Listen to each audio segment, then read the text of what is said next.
Compartilhando, e gostaria de convidar você que é cristão a ouvir esta mensagem, esse sermão, né? Perdão. E meditar nele e dar aqui os seus comentários, e para que a gente possa crescer juntos na fé, ok? Então, este é um primeiro sermão de outros que virão, se o Senhor assim permitir, e gostaria de compartilhar com você que é cristão este conteúdo, esse sermão, e para você que não é cristão também, que gostaria que você meditasse nesse pequeno estudo que nós vamos fazer hoje aqui, ok?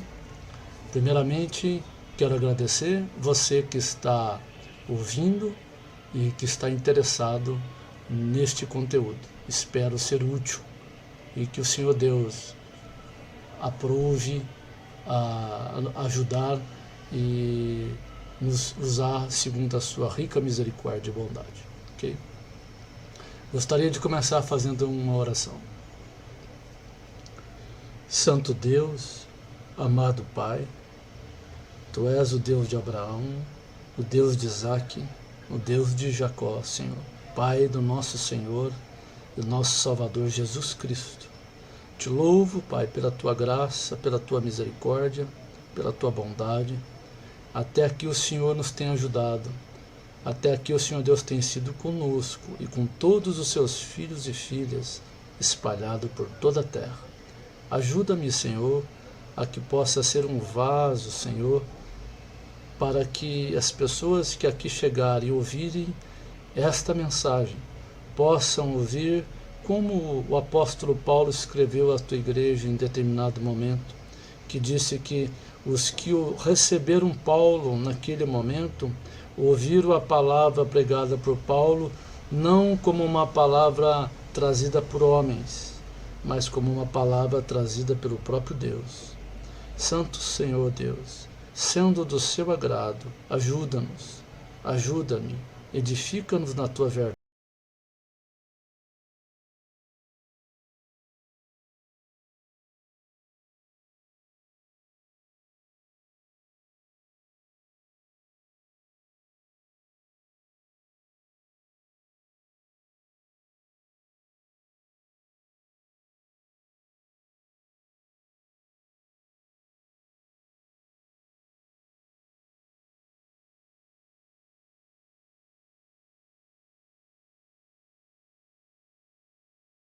Sabe?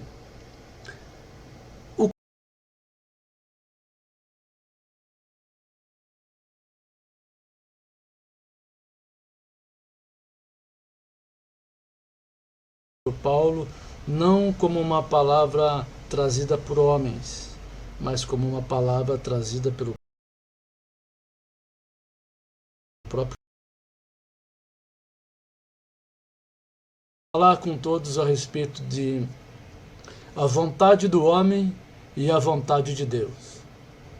Vontade de Deus, ajuda-nos, ajuda-me, edifica-nos na tua verdade, que a tua palavra que é rica, que a tua palavra que é perfeita, que a tua palavra que é boa, que a tua palavra que é verdade. Fala conosco, orienta-nos, pois somos carentes, Santo Deus, de ouvir a tua direção, pois como o Senhor mesmo disse na tua palavra, o próprio Senhor Jesus Cristo disse, sem mim nada podeis fazer. Te peço em nome de Jesus. Amém. Amigo, gostaria de falar com todos a respeito de a vontade do homem e a vontade de Deus. Vontade do homem e a vontade de Deus. Você, homem, ser humano, você é dotado de características que só vão ser encontradas nesta espécie que Deus criou, que é o ser humano. Somente essa espécie que Deus criou, que é o ser humano, dispõe de características que o próprio Deus colocou. Características dessa como raciocínio, características essa como o pensamento em si, como vontade em perceber, vontade em fazer, vontade em não fazer, vontade em imaginar, ok? Então, o ser humano, ele é dotado de características que o próprio Deus colocou apenas dessa espécie de criatura criada por ele, que somente o ser humano tem. Na Bíblia, existe dentro da teologia um conceito chamado da imago Dei, que é a imagem de Deus no homem. Então, que imagem é essa? Que semelhança é essa que a Bíblia diz? O homem foi criado por Deus segundo a imagem e a semelhança de Deus. E que imagem é essa? O homem pensa, porque Deus pensa. O homem tem raciocínio, Deus também tem raciocínio. São alguns exemplos. Este é um princípio de imagem. E o que é semelhança? Se o homem pensa, Deus também pensa a imagem. E o que é semelhança? O homem pensa, mas não com a semelhança de Deus. Não, o homem não pensa com a semelhança de Deus. O homem pensa com a própria semelhança de alguém que veio lá atrás, que foi deixado aqui, e nós herdamos dele essa característica que Deus havia depositado nele lá na criação. Lá no livro de Gênesis está escrito que quando Deus fez o homem, a imagem de Deus o fez, conforme a semelhança de Deus. Agora, se você for lá em Gênesis, no capítulo 5, você vai encontrar lá que diz assim, que Adão viveu tantos anos, e depois de Adão ter vivido tantos anos, ele gerou um filho conforme a sua imagem, de acordo com a sua semelhança. Ok? O texto ali está mostrando, além de outras coisas, está mostrando o seguinte, que a partir do momento da geração que veio depois de Adão, todos os homens agora passam a ter uma imagem e a semelhança adâmica. Porque a semelhança de Deus, ela, de certa forma, ela foi abafada, podemos dizer que até perdida, com o pecado. E a partir daí o homem continua tendo a imagem de Deus, continua, mas com a semelhança de quem? Com a semelhança de Adão, que incutiu na raça humana agora o que? O pensamento errado, a vontade errada, os desejos que não agradam a Deus, o egoísmo, né? E todas essas malignidades, essas coisas ruins que nós encontramos nos homens, isso faz parte, isso nós chamamos de semelhança de Adão. Porque qual é a semelhança de Deus? Semelhança de Deus é pureza, santidade, é amor ágape, são virtudes maravilhosas que o próprio Deus tem. E a Bíblia também nos diz que houve um segundo Adão perfeito que esteve aqui, que este sim possuía a imagem de Deus como Adão tinha, portanto ele tinha uma semelhança de Deus, que Adão tinha antes da queda, mas que Adão perdeu depois com a queda. Portanto, a semelhança de Adão com a queda passou a semelhança de quem? Passou a ser a semelhança dos seus desejos egoístas. Ele passou a ter os seus desejos egoístas e a andar segundo o curso da sua própria vontade, inclusive fazendo a vontade de um outro e não de Deus. Percebe?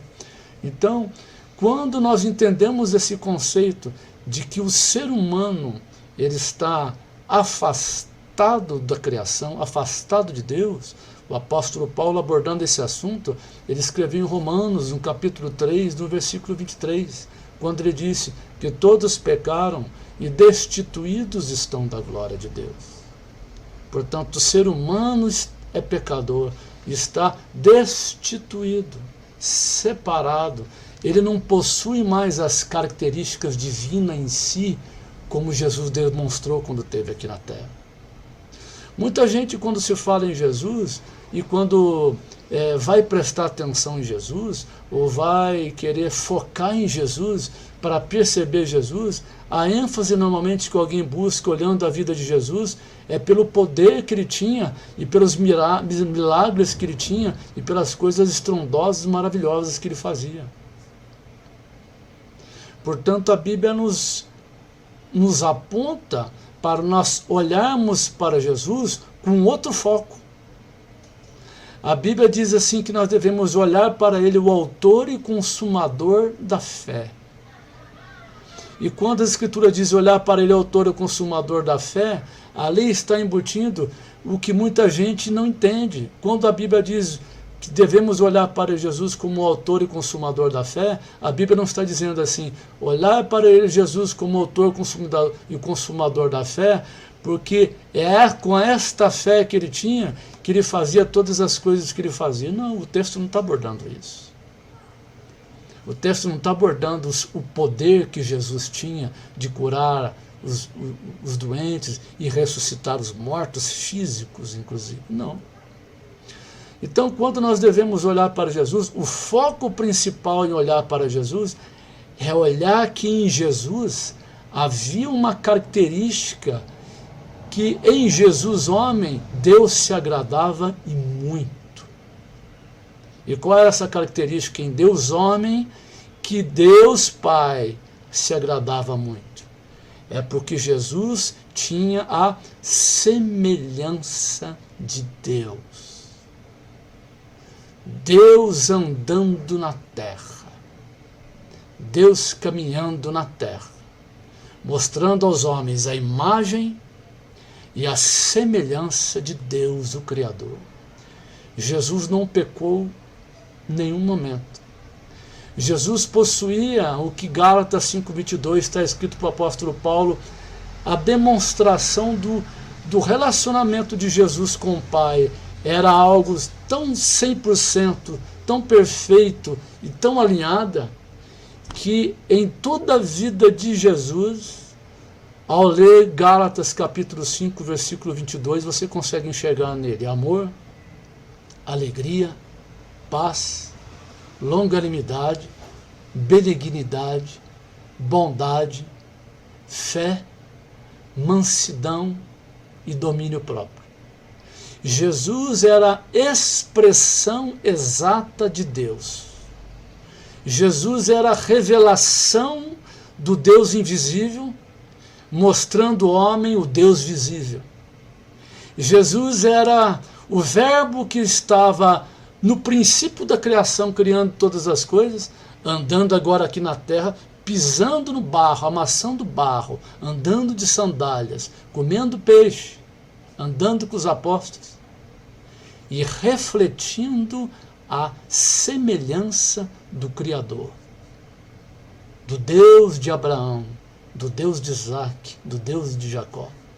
Deus na terra, andando através de Cristo, sendo Deus na terra, sendo Cristo na terra, ungido de Deus. Portanto, essas duas comparações entre o que o homem era antes da queda e o que o homem se tornou depois da queda, e quem é Jesus Cristo como homem, e quem é Jesus hoje, à destra de Deus, governando todas as coisas.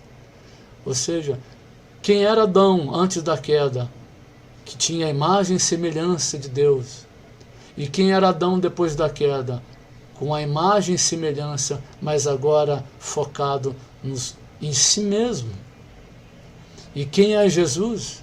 Nós podemos ver e entender claramente quando a Bíblia diz que o homem está debaixo do pecado, o homem está mergulhado no pecado, o homem está numa condição que ele não tem condição de andar segundo o padrão de Deus, porque ele está mergulhado num sistema, vamos dizer assim, perdão, mergulhado num ambiente, perdão, mergulhado num ambiente, ou seja, onde a sua própria existência está manchada. E o homem, portanto, não possui as características da semelhança de Cristo, que é a semelhança de Deus. Portanto, quando a gente aborda isso, a gente entende isso, a gente pode começar a ter um resquício agora de entendimento para saber o seguinte, que nós então, enquanto humanos, enquanto vivendo aqui, nós precisamos percorrer um caminho onde nós temos que buscar um entendimento em alguma fonte de consulta fidedigna que possa nos dar orientação de como é o caminho do homem e como é o caminho de Deus. E se há um caminho do homem, em que o homem continua andando, também há um caminho de Deus, que Deus deseja que o homem ande.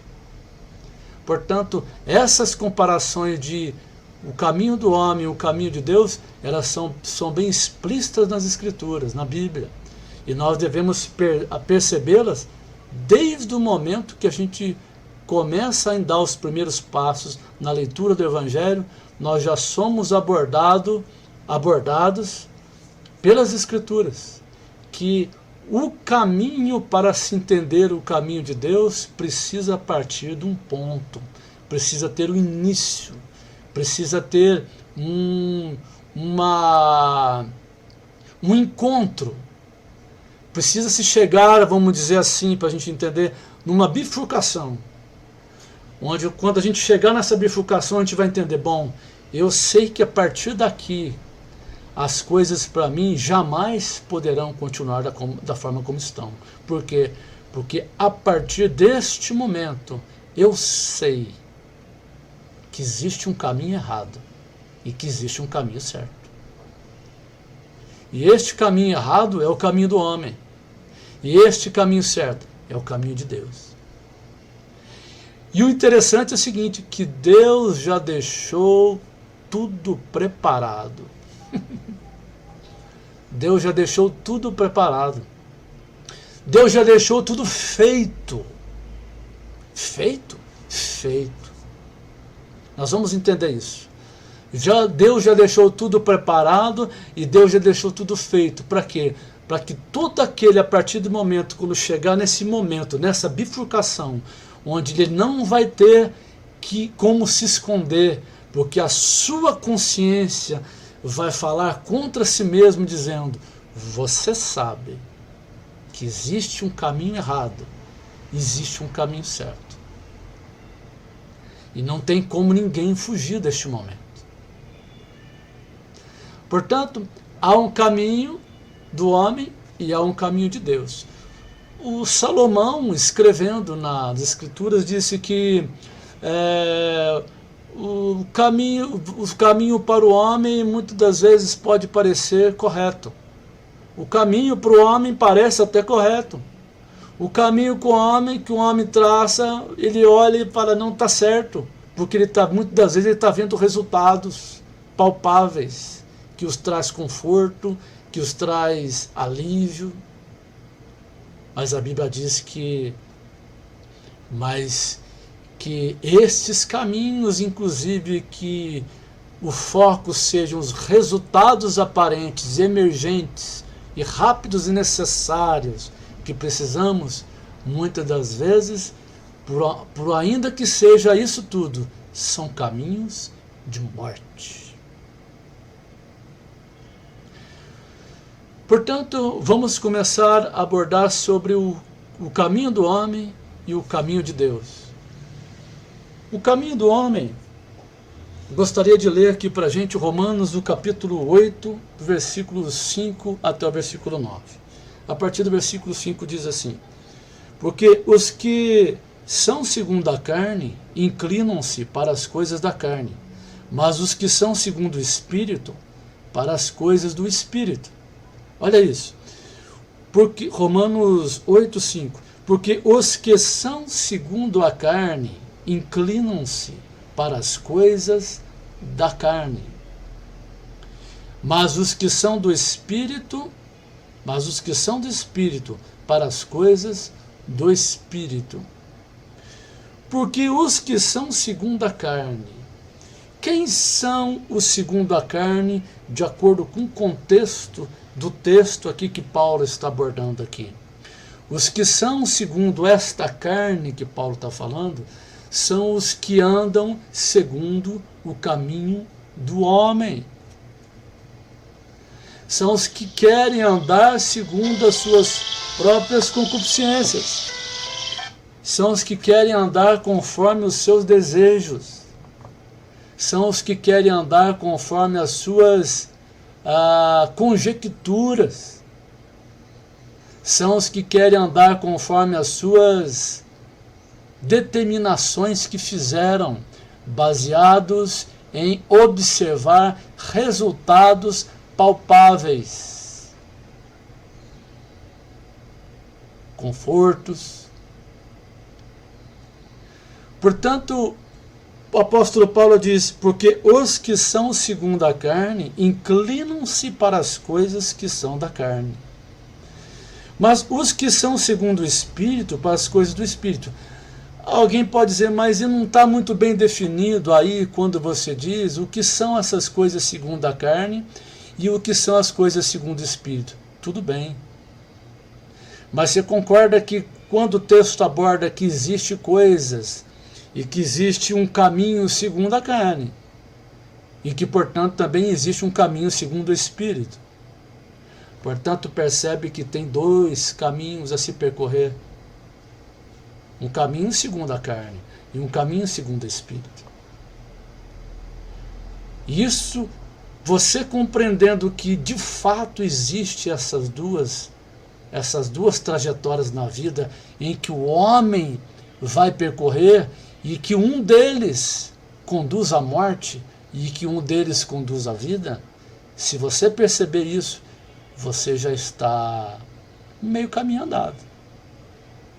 Porque você está tendo ciência de que de fato você está tendo a percepção e está se vislumbrando para você uma clareza que existe um caminho certo que o homem deve andar e que existe um caminho errado que o homem não deve andar. Nós vamos abordar isso depois com mais detalhes, tá bom? É um primeiro estudo sobre isso. Nós vamos entrar com bastante detalhes sobre isso tudo, fica tranquilo, ok? Tá bom? Então, o apóstolo Paulo diz, porque os que são segundo a carne inclinam-se para as coisas da carne, mas os que são segundo o Espírito para as coisas do Espírito. Portanto, existe um caminho do Espírito e existe um caminho da carne. Isto é completamente claro. Segundo ponto no versículo 6. Porque a inclinação da carne é morte, mas a inclinação do Espírito é vida e paz. No versículo 6. Porque a inclinação da carne é morte, mas a inclinação do Espírito é vida e paz. Novamente abordando, se há um caminho do homem, este caminho é um caminho da carne, que leva o homem à morte. E o caminho do Espírito conduz o homem à vida e paz. Percebe que há também uma passagem bíblica onde Jesus, o Senhor, disse assim, eu vos dou a paz, não como o mundo vos dá. Existe uma passagem que Jesus falou, eu vos dou a paz, não como o mundo vos dá. Será que essa paz aqui, segundo ao Espírito, será que é a paz que Jesus está falando, que é a paz que Jesus dá? Não. Será que nós podemos dizer que a paz que Jesus fala que segundo o mundo dá, será que poderia ser a paz segundo o curso da carne? Isso mesmo. A paz que o mundo dá é a paz segundo a carne. Percebe? O caminho que conduz o caminho da carne, que é a vontade de viver segundo da forma como o homem deseja viver, a seu bel prazer, da forma como ele quer, da forma como ele denotou dentro de si, da forma como ele criou, sendo um caminho bom para ele dentro de si, baseado nas conjecturas que ele formou durante a vida, conduz à morte. E tem um detalhe, e ele ainda vai ter paz aqui, vai ter paz. Sendo conduzido à morte, ainda vai ter paz assim? Vai ter paz. Jesus diz, eu não vos dou a paz como o mundo vos dá. A Bíblia também diz que a paz que Jesus dá é uma paz que excede todo o entendimento. O que é uma paz que excede todo o entendimento? É uma paz que você vai poder reunir toda a ciência, toda a filosofia, todo entendimento, todos os recursos de pesquisa baseados em filosofia, ou em teologia, ou em ciência, que seja qual ciência que você queira definir, pode juntar todas as informações, não vão ter conteúdos suficientes para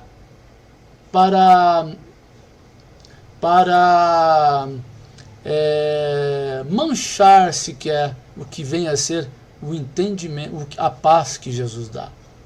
A paz que Jesus dá é uma paz que excede o entendimento. Não vai ter como alguém explicar isso. Porque a paz que Jesus dá não é a paz segundo o mundo. Não é a paz segundo o caminho do homem traçou para ele, que é um caminho de viver segundo o seu bel prazer. Mas e a paz que o mundo dá? É possível explicar? Muito facilmente. Você tem alguma dificuldade para entender que quando a sua conta está com bom crédito, você fica tranquilo? É muito difícil de entender isso? Não é difícil, né?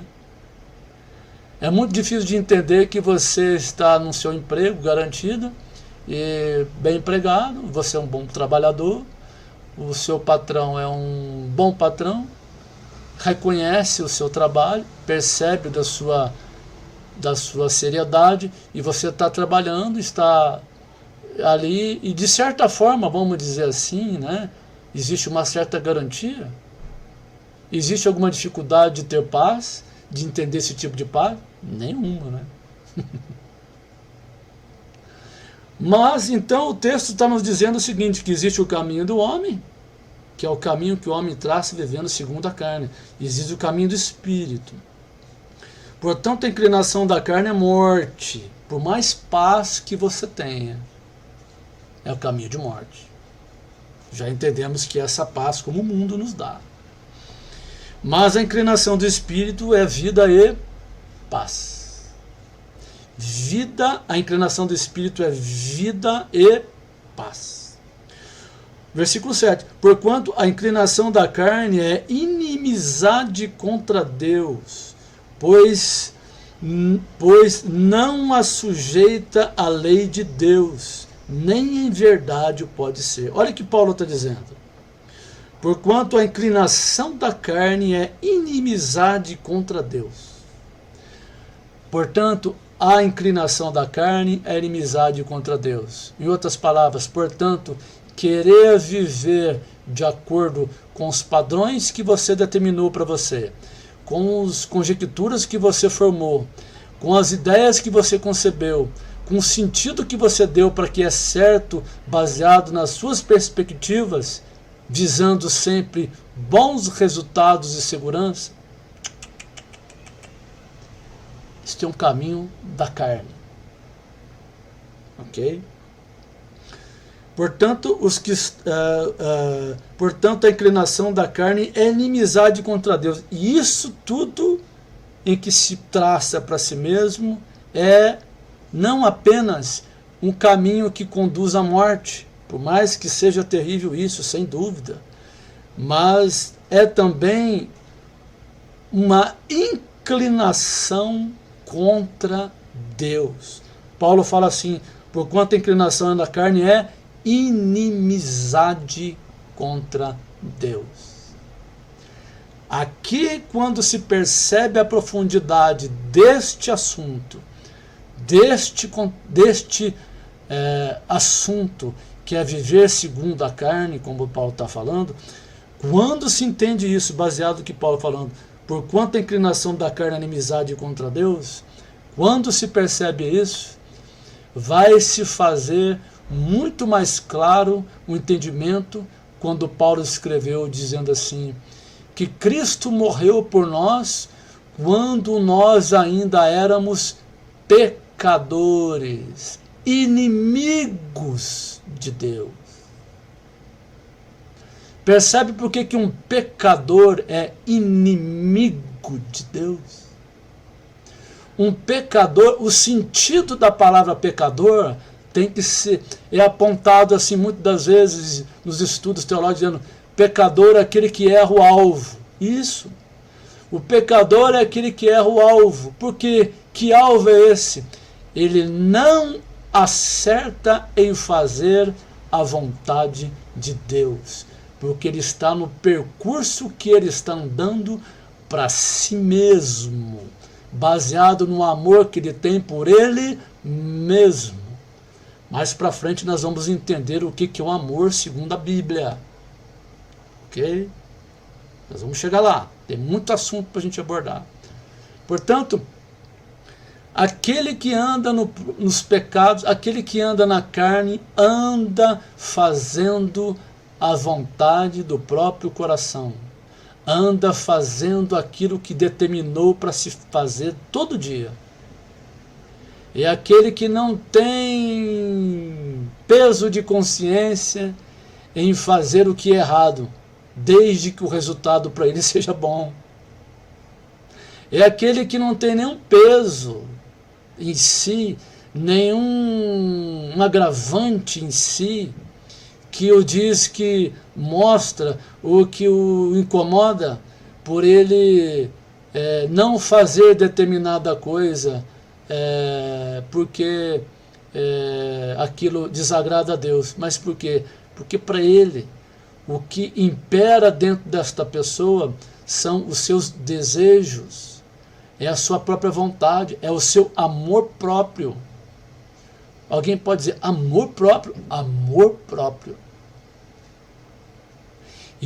Esse conceito de amor nós vamos abordar mais para frente. Você vai perceber que o amor que a Bíblia ensina não é o que se explica hoje em dia sobre o que é amor. Ok? Então aqui, porquanto a inclinação da carne é inimizade contra Deus, pois não é sujeita à lei de Deus. Quem anda segundo os desejos do próprio coração, não anda segundo a vontade de Deus, mas anda conforme a sua própria carne, aos seus próprios desejos, a sua própria vontade natural, que você herdou lá de Adão no Gênesis, depois da queda. Depois aqui, pois não é sujeito à lei de Deus, nem em verdade pode ser. Então Paulo fala assim, aquele que anda segundo a própria carne é inimigo de Deus, anda contra Deus, e nem pode ser sujeito a Deus, não tem como ser, porque ele está andando segundo os próprios desejos, conforme a sua natureza pecaminosa. Versículo 8.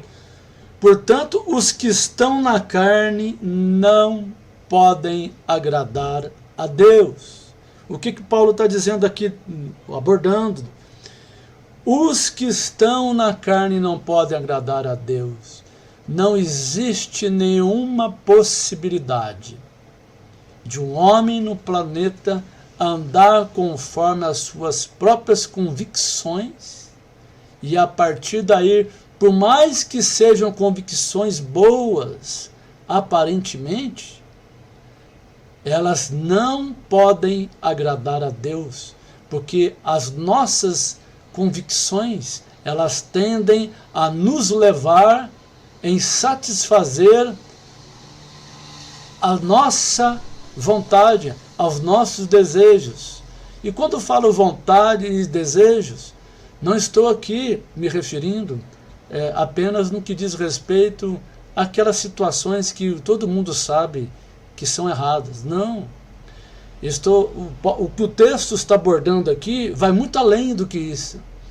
Quando Paulo fala, portanto, os que estão na carne não podem agradar a Deus, se você ler todo o capítulo 8, leia, releia, você vai perceber o seguinte, o que o apóstolo Paulo está abordando aqui é que o seguinte, não existe a possibilidade do ser humano viver no caminho de Deus se não for por intermédio de um encontro da revelação que Deus tem para o ser humano.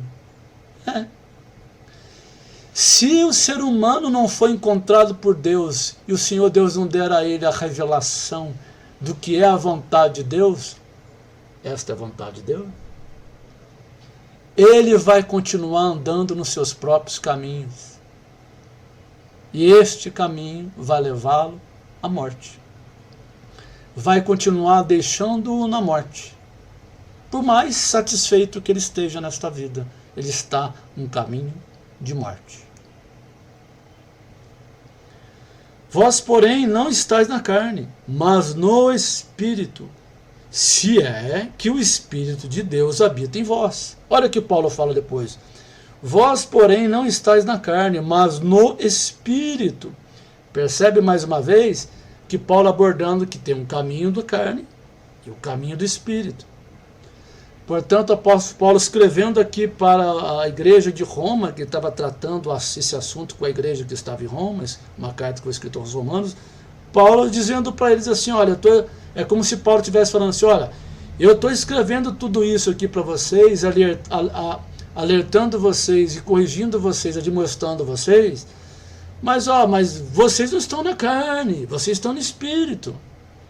Portanto, se vocês estão na carne, se é que vós já experimentais o Espírito de Deus. Se vocês já sabem que o Espírito de Deus é bom, olha que Paulo falou assim, vós, porém, não estáis na carne, mas no Espírito, se é que o Espírito de Deus habita em vós. Paulo está falando assim, olha, se o Espírito de Deus habita em vós, vocês estão entendendo o que eu estou falando com vocês. Percebe? Esta é a conotação. Vós, porém, não estáis na carne, mas no Espírito, se é que o Espírito de Deus habita em vós. Mas se alguém não tem o Espírito de Cristo, este tal não é dele. Percebe, então, aqui entra uma outra questão agora. Qual é e quem é o caminho do Espírito? Quem é e qual é o caminho do Espírito? Olha a resposta aqui que Paulo está incutindo aqui para os romanos, para a igreja de Roma. Vós, porém, não estáis na carne, mas no Espírito. Se é que o Espírito de Deus habita em vós. Mas, se alguém não tem o Espírito de Cristo, este tal não é dele. Lênio, eu tenho alguns conceitos que eu fundamentei, mas eu tenho dificuldades de acertar os conceitos que eu aprendi dentro da filosofia ou dentro de qualquer outro meio de conhecimento, mas eu não consigo fundamentar isso com o Evangelho e com Cristo. Sabe o que o apóstolo Paulo fez? Com esses conceitos que ele também tinha e que ele não conseguiu amoldar segundo o Evangelho e trazer para o Evangelho, e não deu para continuar sendo, através do Evangelho, todos esses conceitos, ensinamentos e fundamentos que Paulo tinha. Sabe o que Paulo fez? O apóstolo Paulo falou assim, considerei tudo como esterco. Isto mesmo. O caminho do Espírito, aqui Paulo fala assim, é o caminho de Cristo. E aqui nós vamos chegar num ponto de partida. Nós estamos começando a chegar no ponto de partida para a gente começar a entender o que é o caminho do homem, o que é o caminho de Deus. Não chegamos no começo ainda. Daqui a pouquinho nós vamos começar a chegar no ponto de partida para a gente se desvencilhar do caminho do homem e a gente entrar para o caminho de Deus. Vós, porém, não estáis na carne, mas no Espírito, se é que o Espírito de Deus habita em vós. Mas se alguém não tem o Espírito de Cristo, este tal não é dele. Ok? Então agora o versículo 10. E se Cristo está em vós, o corpo na verdade está morto por causa do pecado, mas o Espírito vive por causa da justiça. E se o Espírito daquele que dos mortos ressuscitou a Jesus habita em vós, aquele que dos mortos ressuscitou a Cristo, também vivificará os vossos corpos mortais, pelo seu Espírito que em vós habita. Amigos, portanto, há dois caminhos, ao caminho da carne e ao caminho do Espírito. E o apóstolo Paulo nos aborda com esta passagem de Romanos do capítulo 8, que devemos buscar, que devemos entender, que devemos saber, que precisamos se aperceber dessas situações aí, de dois caminhos. E olhar para dentro de nós, você fazer uma autoavaliação, você se guardar em determinado tempo, perdão, você se voltar para si e fazer aquela pergunta que o próprio Senhor, através da sua palavra, mandou que nós fizéssemos, que foi o qual? Verificai aí se vós permanecerdes na fé.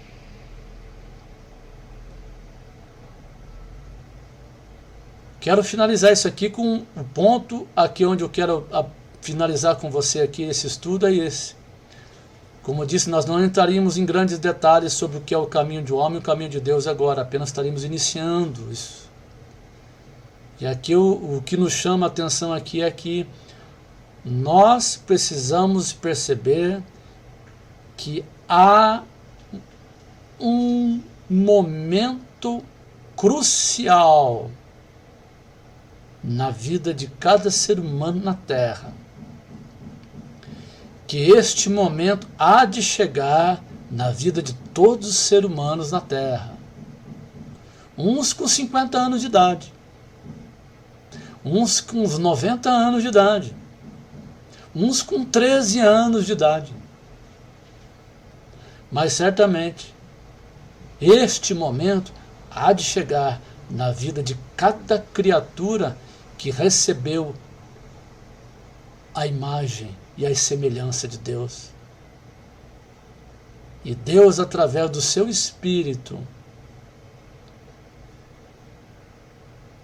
estará naquele momento junto com a criatura, com o ser humano. E naquele momento ele estará ali abordando com o ser humano, mostrando para ele que ele está diante de uma grandeza, que ele está diante de uma maravilha que antigamente estava coberta, mas que agora está revelada como o sol do meio-dia. E esta revelação chama-se Jesus Cristo, o ungido de Deus, o Cristo de Deus, o ungido de Deus, que quer habitar com todos aqueles que hão de estar com ele, e ele o chamará para si, e ele o trará para si, e fará nele morada, e o Pai e Cristo junto dele habitarão nele, e farão nele morada, e eles viverão com Cristo Jesus aqui na terra, andando no caminho do Espírito, andando no caminho do Espírito de Cristo, porque receberão o Espírito de Cristo Jesus e andarão com Cristo Jesus. Ok? Então, esse estudo é para trazer você a esse entendimento, ao caminho do homem, há um caminho do Espírito, ou seja, há um caminho do homem, que é um caminho que a Bíblia chama que é o caminho da carne, que conduz à morte, e há um caminho do Espírito, que conduz à vida e à paz, através do Espírito de Cristo Jesus.